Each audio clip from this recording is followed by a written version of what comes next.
We made the right decision for Ollie, and we decided to remove his pain and vowed to meet him again at the Rainbow Bridge.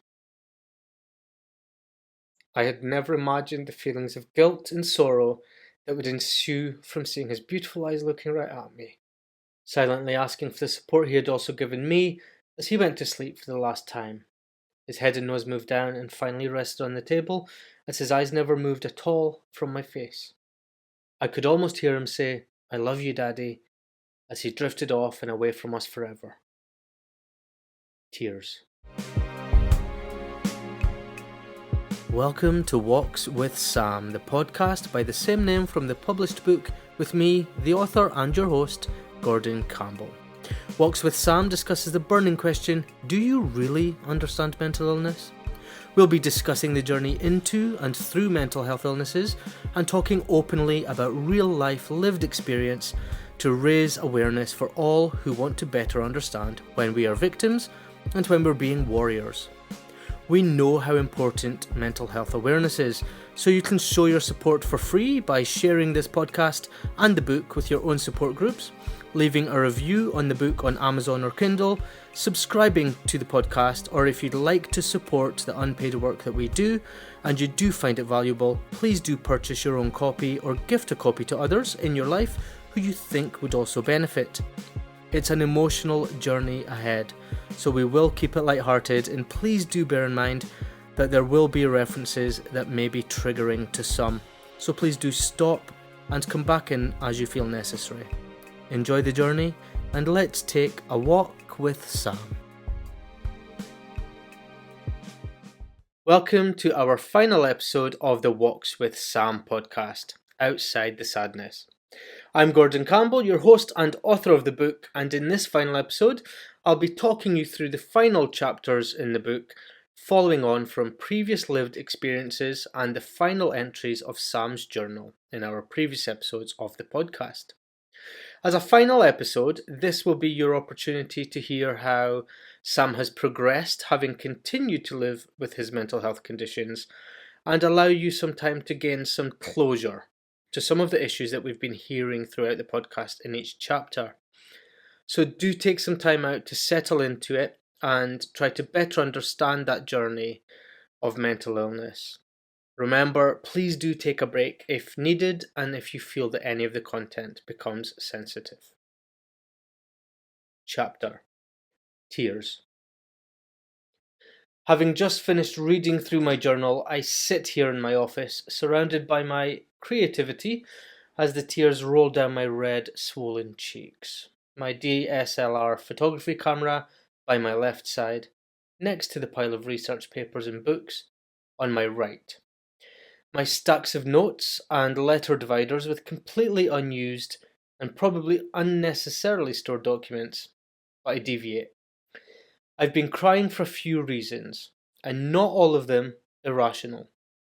But I'm currently processing a lot of mixed emotions on what has actually happened since my final written journal entry. Over a decade later, I realise that it's not very beneficial at times to compare and contrast a series of events because the circumstances change over time. But with regards to mental illness and my depression, it helps me to have a reference point. This book is my reference point. And if anyone had told me 10 years ago that my mental breakdown would end up as a book, I would have probably cried. Mainly because I didn't know how to laugh at the time. Depression and mental health has been quite a journey in my life, and I really wasn't aware of the positive impact that dealing with depression could have when you come out the other side of it. I am so happy that you have taken the time to go back in time with me and see my initial moments of struggle through this illness. And had it not been for this global pandemic of 2020, this book may not exist. During the first week of my lockdown, in synchronization with millions of others around the world, I was having a dramatic week of organising my home and each room within it, and then I got to the office.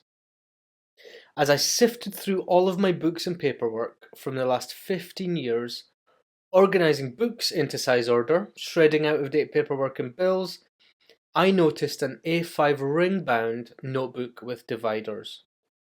As always, when something seems out of place, I thought to myself, what's this doing here? Clearly not knowing where it was, regardless of why there was a notebook amongst my old paperwork. There should never be notebooks with paperwork.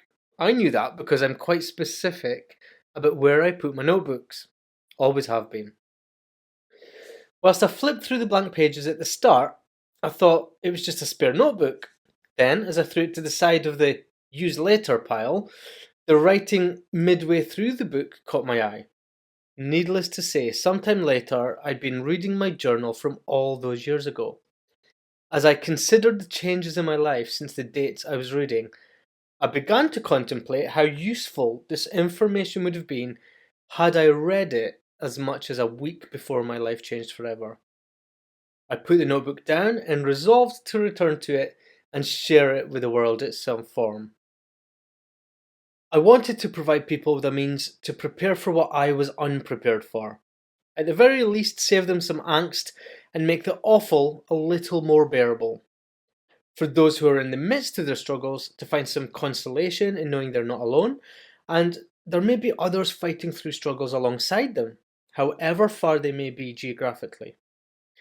For those who are caregivers to people suffering mental health and need to understand a little better, or even need some guidance on how to prepare themselves for the anger, upset, and unexpected fly off the handle moments that we really cannot control or have any control over.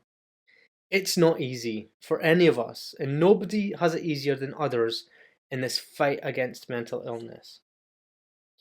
We are all lost in one way or another. Depression, bipolar disorder, borderline personality disorder, anxiety disorder, OCD, and the list goes on. But one thing has become clear since starting my research to make this book about more than my own journey. Mental illness hurts all of us in some way. We all need to understand it better. Even though we understand ourselves in this fight, we might not understand each other. It has been said in some literature that depression can be cured. In others, it says it's a manageable illness, but mental health itself is not a life sentence. It might pass, or it might not. There are no rules, and although sufferers, or those who rather not to be seen as a victim and call themselves experiencers, know deeply, we manage it until it leaves for a while. It may pass for a few years, or it may pass for a few days or weeks, but it does not stay with us all the time. Rather than worrying about the next episode, we hold on to our normality with both hands whilst we have it. We live life, we laugh loud, and we love deeply, because in a moment it may be gone for another few weeks. It may not. The contradiction of mental health is the most interesting for me. All these years later, as I approach my 40th birthday, I still have to deal with all the same emotions and feelings in a variety of ways. I can feel so deeply unhappy when driving to work and crying, whilst waiting at the traffic lights for an unknown reason, and only 10 minutes later, feeling completely normal again. Though, as I worked my way through my research of my journey and statements or multiple case studies for the book, I had a lovely reminder that this complete mess of emotions is my normal. It has been my normal for 10 whole years, or at the very least, I've had a way to manage it for that time. This illness has been with me since my teenage years, and I see that now. It has helped me see it on paper as I read my own journal entries and research my past behaviours and emotional turmoil. All these situations that we find ourselves in really makes me wonder at times, is it the condition that comes and goes? Or is it the need for medication? Once again, as regular as clockwork, we reach another contradiction. So although this chapter reads as a summary of the book, I realise that there are many unanswered questions about what happened to all our characters in my initial journey. So let's take a short walk. End chapter. Nick and Ollie. My family unit of Nick, Ollie, and myself went through an awful lot during the first few months of my mental health struggles. Sometimes I wonder if Nick had it worse off than I did because of my irrational behaviour at times, my short temper at times, my uncontrollable tears at public social events, or having to leave our friends' dinner parties halfway through an evening meal without any reason, all of which I didn't care about at the time. I just knew what was going on with me in my head, and I had to express myself in a way that I could process and that would help me feel better as quickly as possible. Ollie had his own problems, of course, being taken on extra walks and having extended flare ups of his arthritis in order to keep my sanity. He must have been so glad when I went back to work and he got back to his normal, manageable walks. Poor boy, but he was always happy enough to do it. Like myself, he was working through the pain and making it manageable for him. His tail was always wagging, apart from the one day that he just lay down and refused to walk at all. But I went back to work shortly after that happened, so we all won. I'm always grateful for both of them. They were both there for me in their own way. And at that time, whether I was aware of it or not, which I mostly wasn't, I know that both of them loved me enough to do their best and try their hardest. What I'm actually aware of now is that they were both suffering too. It wasn't all on me. The pain I was going through was going on in both of them also, just in different ways. Ollie loved his walks, but suffered the pain to be there for me. And Nick was doing his best to support me in his own way too. He put up with a lot from me. He tried to keep me active, busy, and I know he was so worried about me now because he organised and planned for me to have a support network around me when I didn't realise that I couldn't be on my own. I see as I read through the journal that some choices were better than others, but I know he did his absolute best. He was in pain too. Over the following years, Ollie started to struggle. I got healthier and he unfortunately never. His arthritis got worse within a year following my illness, so our walks went down to 20 minutes a day, and then he got more cuddles at night. My illness would rise and fall, and he would still know when I needed him most. He would be right by my side, my best friend. One day, we woke up and Ollie couldn't walk. We thought it was his arthritis swelling up, but it transpired after an emergency trip to the vet that he'd had a stroke. Obviously, we were devastated, and the vet gave us some tablets to thin out his blood, which within a week really helped. He was walking again and we monitored him. Within a month, he'd had another 2 strokes, and we were told to make a decision on whether he should live or die. That's a decision you just don't think you'll ever have to make when you adopt a 9-year-old puppy and end up with one of the most meaningful friends you could ever ask for. Tears. We made the right decision for Ollie, and we decided to remove his pain and vowed to meet him again at the Rainbow Bridge. I had never imagined the feelings of guilt and sorrow that would ensue from seeing his beautiful eyes looking right at me, silently asking for the support he had also given me as he went to sleep for the last time. His head and nose moved down and finally rested on the table as his eyes never moved at all from my face. I could almost hear him say, "I love you, Daddy," as he drifted off and away from us forever. Tears. I spent many weeks crying and suffering the feelings of guilt and self-hatred from allowing the vet to murder my boy. Even now, although I know it was the right thing to do for him, I still hate myself for making that decision. That will never change. As the next couple of years passed, I struggled to find stability within my own mental health, and I had to make some changes to my life. I had to change myself in order to love myself more. I continually returned to the feeling that I wasn't good enough for a nice life. I was overeating, gaining weight, losing pleasure in other aspects of my life, and I started to avoid as much as looking at myself in any mirror because I made myself so unhappy. I really hated myself and started self-harming again, so I decided to make some changes with how I lived my life. Someone at work had commented on my weight, which brought an instant realization that I wasn't helping myself, so I sought out some counselling online so I could take control to improve my self-respect. As I changed my daily habits, Nick and I seemed to grow further apart. Making slight changes in my daily actions and choices seemed to create a bigger gap in how close we were. He wasn't keen on me changing and began to show some real aggression towards me as I changed both physically and characteristically. I started to feel great about myself, and as my body changed and my mood improved, I started to feel more confidence. Self respect and self control was my superpower. The more I appreciated myself, the less I felt the need to look to others for approval. Within myself, I knew this was the best thing for me, but the better I got at being myself, the more regularly Nick would try to bring me down. We would argue more regularly, he would get angry because of my healthy eating habits, and time spent at the gym. He felt I was being too extreme, whilst within myself, I was feeling on top of the world. There was a time when we were eating out with the family, and he screamed at me in front of everyone because I wanted to order a salad. I think that was one of the standout moments that we had grown so far apart as people. I couldn't understand why my food order was such a big issue in his life. I spent weeks afterwards trying to figure out why my food intake was affecting him so much. Our difference in lifestyle choices seemed to be highlighting something in me that he wasn't comfortable with. Eventually, I realized that I'd become a different person. I'd gone through a lot of personal growth in order to accept myself, and eventually Nick and I parted ways. I kept feeling that he wouldn't accept me anymore, as we were constantly apart, living separate lives, and we were no longer suited as a partnership.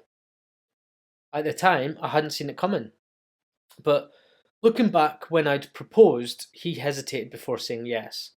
And then we spent years engaged, having made no plans at all for a wedding anyway. I knew then, and I know now, I wouldn't have changed a thing because I was becoming the version of myself that I had to be to stay out of my own mental illness. In doing so, I managed my mental health much better and have a much more positive life for doing so. Within only a few years, our little family had dissolved, and all of us had been through a really hard time in our own personal ways. I understand Nick so much more now, more than I ever did when we were in it together. I was far too distracted by depression to think about him, and that's why I would always recommend that it's up to everyone to have a deeper understanding of mental health. Not just the maintenance of good mental health, like mindfulness, meditation, or developing a growth mindset, even. Everybody needs a deeper understanding of what mental illness is and what it could mean for you if and when you experience it, firsthand or otherwise. Whatever your support network, be it your household family, like your spouse or pets, or even if you have some friends who are checking in on you now and again, be clear within yourself who you have around you and utilize them when you can, regardless of whether you're going through an illness yourself or if you're the support or carer. We all need to have somewhere to rest our brow when heads get too heavy. Let off some steam over a cuppa or discuss your concerns about a friend or family member. Never be too afraid to reach out to the people around you. Even if you don't think anyone will understand, find someone who will. When we actively look, there are groups and centres all around where you can find support. It is not your job to make people understand. That's not realistic. It can be too much to try and explain all your feelings and circumstances to one person. So do what you can without giving yourself all the added stress and anxiety. Find someone who already does understand, has experienced it, or supported someone before, and just ask them to shut up and listen. Maybe or hopefully a bit politer than that may sound on paper, but I'm sure you get the idea. If someone really wants to help and understand better, they'll ask and then listen. Really listen. End chapter. A short stroll with Sam. A decade of depression, and it doesn't get further away from me. It just chooses itself when to start. But when we know from experience that when you say it's all in our head, you couldn't be more right. But you really don't need to remind us. When we think the worst of our thoughts during our lowest times, we really believe them to be true. And we sure as hell don't need you to tell us we're wrong. Logic also tells us we're wrong. and we're constantly fighting between logic and thoughts. Constantly.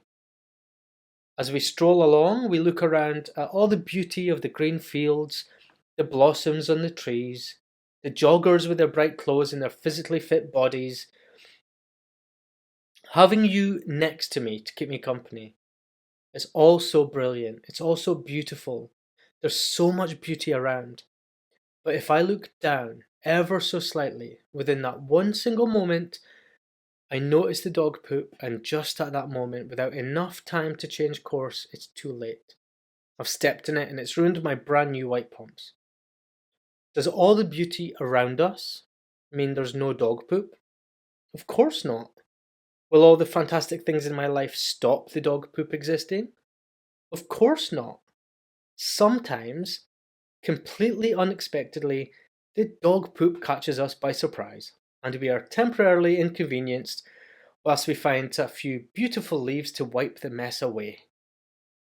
So, we take a few moments out of our stroll to sit down, remove our shoes, find the leaves, tidy ourselves up and regain composure so we can carry on with our stroll through the beauty of nature and fresh summer air. For the remainder of our walk, we still have the smell of poop following us, but until we get home and back to the safety of our house, we can wash it off properly. But it's okay for now, because we dealt with it until then. And just like that, we stroll through life admiring its beauty and absorbing all that we love and cherish. But when our life isn't so beautiful anymore and there's poop everywhere you look, we'll keep avoiding it. Sometimes we'll have to stop living to clean ourselves up, but eventually we'll keep walking along with you until we can get home and clean ourselves up for the next adventure. But all we ask of you is this. Please stay with us whilst we stop to clean the poop from our shoe. You wouldn't leave the park whilst we find a few leaves, so please, please, please do not leave our lives because it gets a little bit dirty now and again. Within the park, as we walk along, we see so many different types of trees, some with blossoms or bare twigs, some with smooth bark and some with hard, pointy, barked edges. Stop with me. Feel the ridges of the yew tree wood, the short spikes of the olive tree, just like the people in our lives. We all have different edges. Our branches all face in a different direction. So as we would stop to admire the bark and branches and feel the difference as classes of school children do to make the notes and go back to their desks to write their projects. Stop with me. Take some time to understand my edges and appreciate the differences between me and the billions of other people who you may meet in your own lifetime. In return, we will do the same for you as we walk by your side. As we approach the stream to look over the pebble bridge, spend some time listening to the smooth sound of the water as it hits every pebble underneath, every rock that stands in its way. And remember us when we're shouting for help and trying to fight through the noise of the world in this empty park. Listen to us and let our words bounce off all the obstacles that we are faced with every day. Listen to the sounds we make as we push through life in slow motion, whilst everything speeds past us erratically. As we stop to sit for a while and breathe, we watch the people pass by as they walk their dogs, teach their children to ride bicycles, or spend some quality time with their partners. Notice with me the cobwebs between us, held together by the wooden planks of this bench, all the hard work that has been put in by the spiders to give themselves a safe haven to come back to. Think of us when you look at these webs as we reach out grasping for something to hold on to and keep us safe, building our webs of security between people and places as we build a structure of sanity with the things that make us feel safe. Please try not to do what you may do with those webs. Don't brush our security away because it contradicts our feelings or fears. We have these in place for a reason. Please understand the same way you would respect the spider and it's home. Although we invited you to come on our walk, we may at times tell you that we'll catch you up. Please don't be offended, but carry on without us. We know you're still there, and we'll come to you when we're ready. If we say we can't go, we'll stay 10 steps behind. But we can still see you, and we are still there. We're simply finding our comfort zone so we can rejoin you when we're feeling fine again. Before we head back and we sit down for our lunch, you lay us out a picnic with lots of nice food and drink. It's amazing. There's so much to choose from, and we love the thought that you've put into it. With a breeze on the open grassy park, we sit back and relax. We may have a sandwich and a drink, maybe even a biscuit. But we won't eat everything. Everything would be too much, and all of that food might make us feel sick. You don't get upset when you don't think anything of it. We pack up and we go back on our walk. There may be times just like that picnic when we have a lot of choice. Come to my party, come for dinner, baby shower, wedding, even on our own birthdays. Please consider that if we did attend them all, we would make ourselves sick and probably slightly broke, which would still make us sick. Please do not be offended and try not to pester us until we say yes. We wouldn't appreciate you force feeding us with a picnic, so please don't force us to do things that might make us ill. We will enjoy the things that we choose because it excites us, so let's both enjoy those picnics. As we both walk back through the park, we may see things that aren't really there. You may see a shrub and call it a tree. I may see a Cavalier Spaniel and call it a Springer. But we're only wrong if we were to be corrected. At that moment, as we walk, we're right. We believed what we thought and said to be true. That doesn't make us wrong, but that does make for good conversation. Please try to understand why I think badly of myself. Because you don't agree doesn't mean I'm wrong. It means I don't believe otherwise. So let's talk about it as we walk.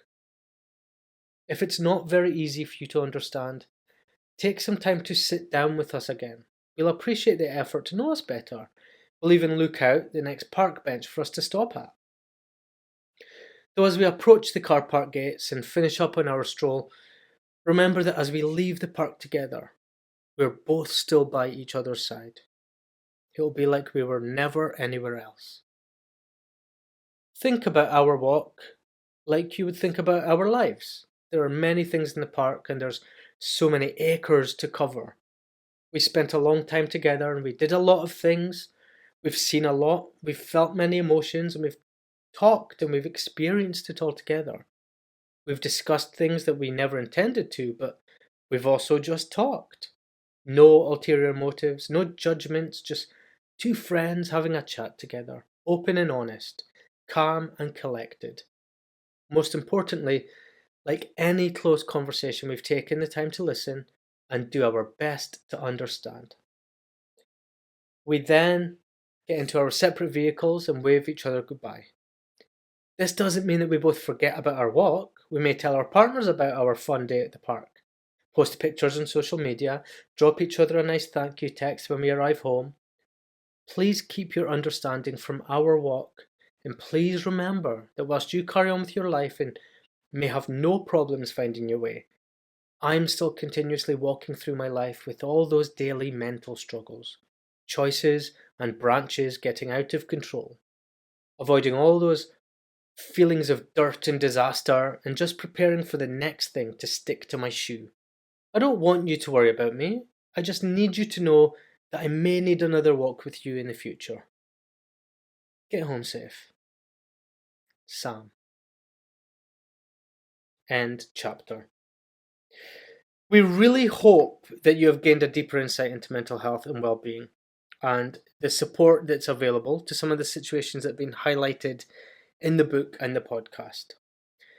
Following my very emotional final chapter just then, I really struggled to hold back some emotion at times, and I did have to re-edit quite a few of this chapter because I couldn't keep it together. So I really do hope that an increased awareness, and that you'll make an effort moving forward to continue to learn and grow to support this issue and support as many people as possible. If you do want to support the podcast, which we would really appreciate, please do share these episodes with others and subscribe. You can also like each episode, leave us a comment, and review the book Walks with Sam on Amazon. You can also share the book with others for free on Kindle Unlimited, or you can gift them a paperback copy to those people who you feel may benefit from all of our lived experiences also. We really appreciate the support for the unpaid work that we do to raise mental health awareness, and I would like to thank you all from the heart for being with us through the length of this podcast. Stay safe, everyone. Please keep talking, and please take care of yourself and others.